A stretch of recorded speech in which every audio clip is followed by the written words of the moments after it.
how to transfer ownership of your Facebook account. Now, before we start, if you're new to our channel, just hit the subscribe button and press the bell icon so you don't miss out on our future videos. Now, to transfer your ownership of your Facebook account, one way to do it is by just going to memorialize your account. Now, I'll show you guys how to do that. So just first open up your Facebook. Now, after you open your Facebook, go to the menu section on the bottom right and go to the settings. Now, after you go to settings, just go to your Meta Account Center.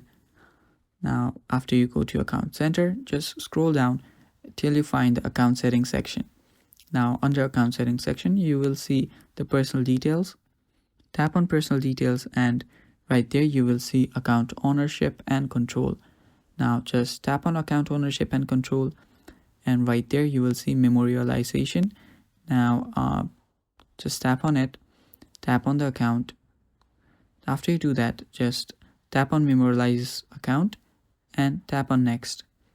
Now here you will be able to choose a friend that will continue your legacy, that is continue or manage your account, and after you do that, your account ownership will get transferred to that friend, and that is pretty much it. That is how you transfer an ownership of your Facebook account. So thank you for watching. That is all for the video, and bye bye, take care.